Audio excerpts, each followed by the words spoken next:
Alors dans Fallout 4, on va parler des quêtes de Jack Cabot. Alors quêtes qui vont vous mener sur 2 magazines, une figurine, une arme spéciale et du sang contaminé, ou plutôt du sérum de super soldat, je sais pas comment trop le nommer, mais bon, on va voir ça de suite. Et ça va se faire en 3 parties. Et notons que cette quête a 2 fins différentes, ce qui a tout son intérêt bien sûr. Alors déjà, va falloir commencer cette quête. Comment la commencer? Il faudra vous rendre à Diamond City, à l'auberge de l'abri. Oui, l'auberge qui est tenue par les 2 Russes, les 2 frères. Là-bas, vous allez donc rencontrer Edward, une goule, oui. Edward est simplement le bras droit de Jack Cabot. Et justement, il va vous embaucher dans un bar miteux tenu par 2 Russes, ce qui fait un petit peu bizarre au passage. Et nous noterons quand même un détail assez particulier à ce jeu, c'est qu'Edward est la seule goule se promenant tranquillement à Diamond City. Parce que oui, les ghouls sont interdits à Diamond City. Edward va donc vous inviter au manoir de Jack Cabot. Alors, le manoir de Jack Cabot, où se trouve-t-il? Eh bien, c'est très simple.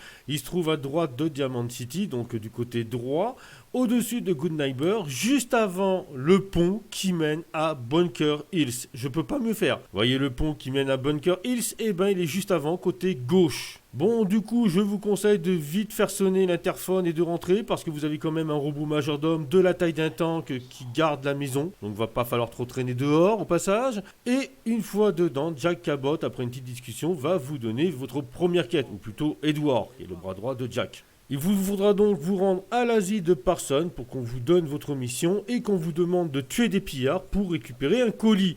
Bon alors le colis, je vais vous le mettre en 1000, c'est quand même du sérum, ce sérum de super soldat que je vous ai parlé, qui est le sang du père de Jack, le sang de Lorenzo. Et faites gaffe parce que je crois que les pillards en ont pris. Si. Parce que quand je suis obligé de leur balancer de l'artillerie lourde et qu'ils sont encore vivants après un bon coup d'artillerie dans la tronche, je pense qu'ils ont pris un petit peu de ce sérum. Ils sont un petit peu hard des cocos. Mais bon, passons. L'asile de personnes, où est-il? Eh bien c'est très simple, vous montez vers le nord de la map côté droite, vous allez jusqu'à la Bourbière. Une fois à la Bourbière, vous traversez le fleuve. Je ne vous conseille pas de passer par le pont à droite parce que sur le pont à droite, vous avez des écorcheurs. Et vous tombez pile sur l'asile de personnes. Et étrangement, l'asile de personnes, c'est un regroupement d'une vingtaine de mercenaires qui n'osent pas justement affronter 3 pillards qui sont juste au-dessus. Oui, vous avez bien compris. On va donc vous faire déplacer pour affronter 3 pillards au-dessus, récupérer le sérum et le ramener à Jack Cabot, où on va entamer la deuxième partie. En fait, on sait déjà où il est, plus ou moins. Les types qui ont descendu Ben se sont retranchés dans la laiterie de Parsons, au nord d'ici.